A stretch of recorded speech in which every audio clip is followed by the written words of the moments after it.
നമ്മുടെ നിള ബോട്ടിൻ്റെ ഭാഗങ്ങളാണ് ഈ കണ്ടുകൊണ്ടിരിക്കുന്നത്.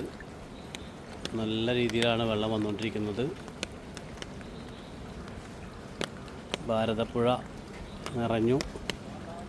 ഇവിടെ പാർക്കിൽ ഒരുപാട് മീനുകളൊക്കെ ഉണ്ടായിരുന്ന കുളത്തിലെ മീനൊക്കെ ചാടിപ്പോയി എന്ന് പറഞ്ഞു. കുറേ തേങ്ങ ഒഴുകിപ്പോയി എന്ന് പറഞ്ഞു. വെള്ളം ഇപ്പം കുറച്ച് കുറവാണ്.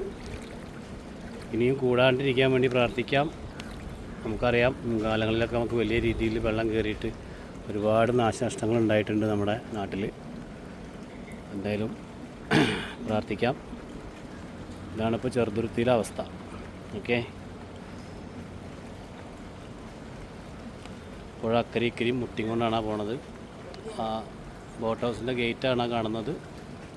അപ്പുറത്ത് അക്കരെ ഇക്കരെയും മുട്ടിയിട്ടാണ് പുഴ പൊയ്ക്കൊണ്ടിരിക്കുന്നത്.